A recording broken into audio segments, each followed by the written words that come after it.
Hello everyone. Our project today was the drone database ETL. So what does ETL stand for? ETL stands for extraction, transformation and loading. So this is very common term that is used in the data engineering field. So wherein you have lots of data coming in. So what you do is you extract the required amount of data, and then let's say you want to manipulate the data in a particular way based on your use case. So that's when you do the transformation, and then let's say you load it onto a data lake or a database. That is the loading part. In this hackathon, we have done a simpler version of the ETL, definitely not getting into the depths of it, but this is a good starting point for any of the ETL projects. And this Vancouver Datajam project for the drone database has been brought about by the professors from British Columbia Institute. It's Professor Eric Saczuck and Sean Galaway. So they have been kind enough to share their dataset, drone image dataset with us. So to start off, I'll quickly walk through the data that we have. And so we have four parts. So the first part just contains the images, and each image contains a set of metadata associated with it.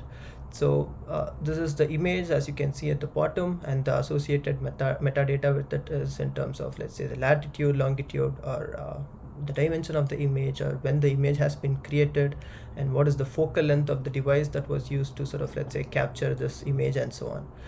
So these metadata are important to us because the end user, that is going to be the BCIT professors, students or researchers, they need the ability to they need the ability to query the dataset based on these certain tags.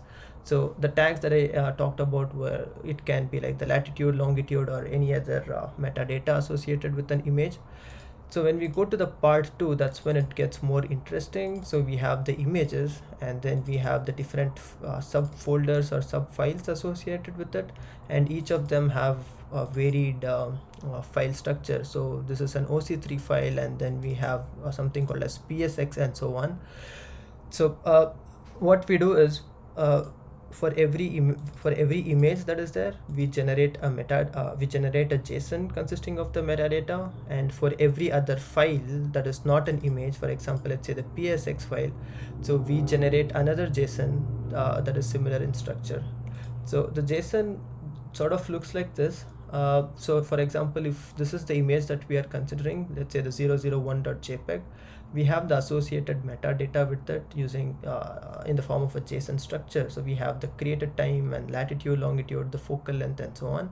For any other files, for example, the PLY file, or like the OC3 files or PSX files, so they cannot sort of be parsed as such. They don't have to be parsed as such, but the relevant data that is required for us is going to be the file type, and in which stage the project is, and what is the created time. So this is the second JSON that we have created. So the way we do this is we crawl through the directories, and then whenever we hit a file or an image, we generate this kind of JSON. And the next step that we do is, once we generate this JSON, we consume the JSON by So when I say we consume it, what we do is, we have this image location, so we upload the image that is present in this location to S3 bucket, and then we again upload this file that is present in this other JSON again to an S3 bucket. So here we are using AWS to achieve our ETL pipeline. We could have gone with Azure or GCP, that shouldn't make a difference, but for the hackathon purposes, we have stuck on to AWS.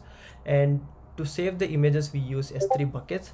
And to sort of save this metadata, what we do is we use a MySQL database again on AWS itself. So to give a quick walkthrough of how S3 is organized, so we have the data set. This is the main bucket called as VDJ Hackathon. In that we have data set. Here, just for the sake of brevity, we have just part 1 and 2. Part 1 has few set of images, and then similarly part 2 has images and its associated supporting files like the PSX files, and then we have just uploaded only one OC3 and its corresponding zip files. So all this process is automated. That is, let's say if the data owner brings in another project, so what will happen is there'll be another folder here called as part 3. So the end user just has to sort of plug their input dataset location to the program, and that's it. And all the images are uploaded appropriately onto the cloud, and the metadata is saved into the database. I'll quickly show how the metadata is sort of stored. This is a GPS related, latitude, longitude related table that we have created. So here you see there is the ID and the corresponding latitude, longitude, and this S3 image URL. So as an end user, let's say you want to query the images based on the latitude and longitude. So if you say something like images that have latitude greater than 70 and longitude lesser than 45 and so on, so you get a set of S3 images. You get a set of images that satisfy the condition. So again, for the sake of brevity in the hackathon, we have just implemented only one service.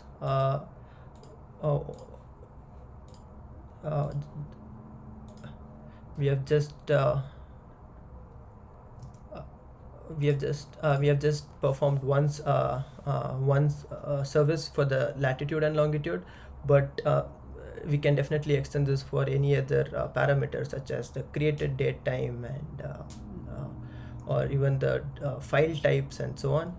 So that this server was done using Flask, and again it can be extended into a full-fledged web application as required, and all the relevant scripts are available in the scripts folder. We have the appropriate readme file as well, and then in the introduction in the GitHub we have again details about the project, the description, and all the developed skills that the team has undergone through.